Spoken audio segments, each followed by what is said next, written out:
What's going on, guys? Welcome back to the channel. I've got a review for you today. Check out this shirt. It's a Wild Disc shirt, and it is a Wild Disc review. I've got the Angler right there. Angler. It's a 4303, heavily beaded, mid-range. I mean, if it's true to the numbers, it's going to be one of those discs that's in that zone or harp thing. It does not feel like one, not at all. It's got this big bead right here, but I'm curious to see how it flies. It's got a stiff rim but a flexible flight plate, so that feels great. Yukon Discs molds these, so it's awesome. Once again, thanks to Micah over there at Tristar Disc Golf. I'm pretty sure he's on the Wild Disc team, so thank you for sending these to me. We're gonna get into this review and throw them. Oh, but before I go any further, click that subscribe button and ding that bell so you know when these videos come out. We're on the way to 1,000, and I'm pretty sure we'll get to it here sooner than later, so you could be the 1,000th person. Let's throw this disc. Beautiful. Alright, so we got first throw with the Angler here. I don't fan grip discs that are this speed that much, like in that 4 to 5, like anything above that I don't generally like it that much, so I'm probably gonna go just like a gentle, maybe 60 or so % power grip with this flat, because it says it's overstable, so I want to see what it does on a flat release first.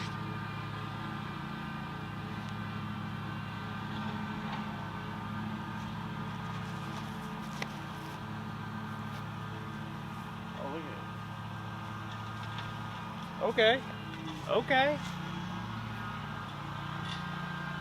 That was pretty overstable feeling. Like, at first it felt like it wanted to go straight just for a second, but then it did dump out. So that's got a lot of turn resistance now that I've thrown it. I didn't throw it crazy hard, but I probably did hit it in that 60 or so % range.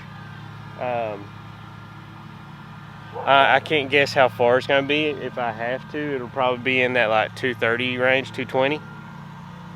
That was promising. So I do see that speed range. I feel like it's like, I don't know. It's different than a Harper zone, but it might be the same distance potential. Alright, hopefully you can hear me on this.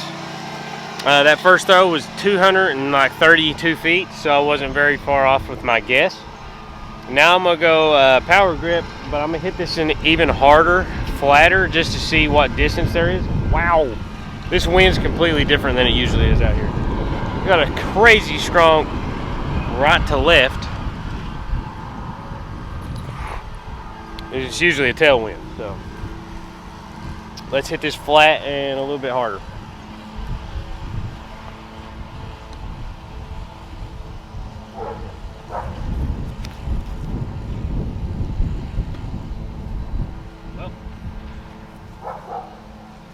The wind immediately changed as soon as I threw it, and it went from a right to left headwind to a left to right crosswind and just pushed that down. Okay. It handled the wind fine though. Alright, I'm taking the Angler this time and actually trying to commit to it to be on Annie, because it is really overstable, so hit it pretty hard on Annie.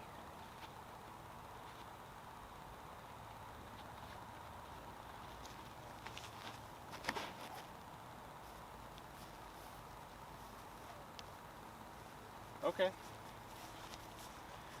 I got more distance on that one for sure. The last one, I think I got it to like 240. That I'm gonna say it's at least at 260 or so. So yeah, that was pretty good actually. You can commit to that one. It's gonna come out of it at some point. All right, so I got 280 out of this Angler the last time. I'm gonna try it again. More Annie, see what happens.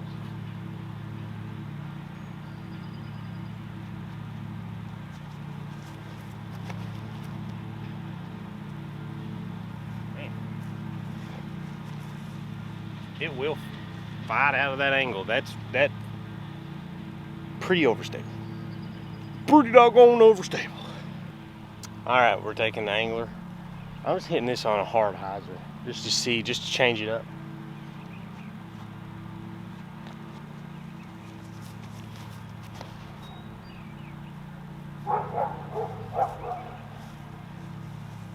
Yeah, it holds that angle whenever you put it on it.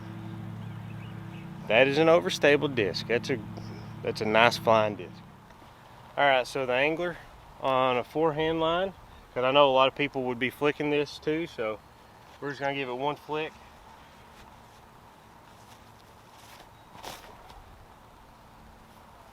Yep. It's reliable. You can flick it, it doesn't feel that bad. Even with the bead, it's not too uncomfortable. It's not my most preferred feeling, but I've felt a lot worse for forehands. And it's gonna hold up. So I mean, that's a good disc. So I recommend people, if you like wild discs, or you just like off the wall companies that you've not heard of before, that could be a potential overstable mid or putter for you. So yeah, give that a try. That's a good disc. That's all I've got for this review. The Angler 4303. I went into this review skeptical on this being as overstable as the numbers said, and it is. So I like approaching stuff that way, is being optimistic but also cautious of being too optimistic, and that's what I did. This meets up to it. I'd say the speed probably is pretty accurate, even though it feels like a mid. It's either the speed is right or the glide is off.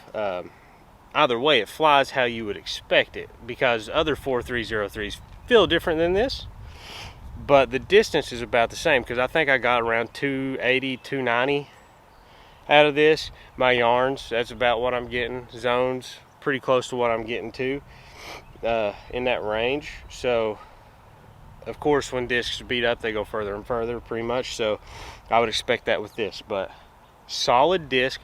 The rim is the biggest difference from other 4303s that I can point out. Flight's pretty much the same, but this thing could be a workhorse for somebody's forehand, or on a windy day, you just don't want to turn something over. This is going to do it for you. I mean, it's overstable, so definitely give wild discs a try. If nothing else, their cause is an amazing thing. I said it in another video. I loved Steve Irwin. I loved Animal Planet growing up. I still love that stuff. But every purchase you buy from these people, the wild discs, goes towards wildlife conservation. So anything you spend, a small portion of that goes to wildlife conservation. Awesome cause. Really sweet feeling plastic and stuff. So if nothing else, go buy one out to try it, just to help on that side of stuff. So, and I think you're gonna love it. They got really nice feeling plastic. But you want one more throw? That's what I thought. Let's just give this the most ridiculous, like, anti-roller angle that I can, and see what it does.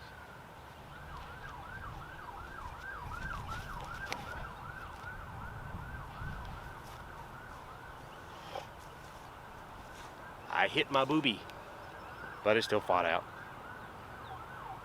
Try it.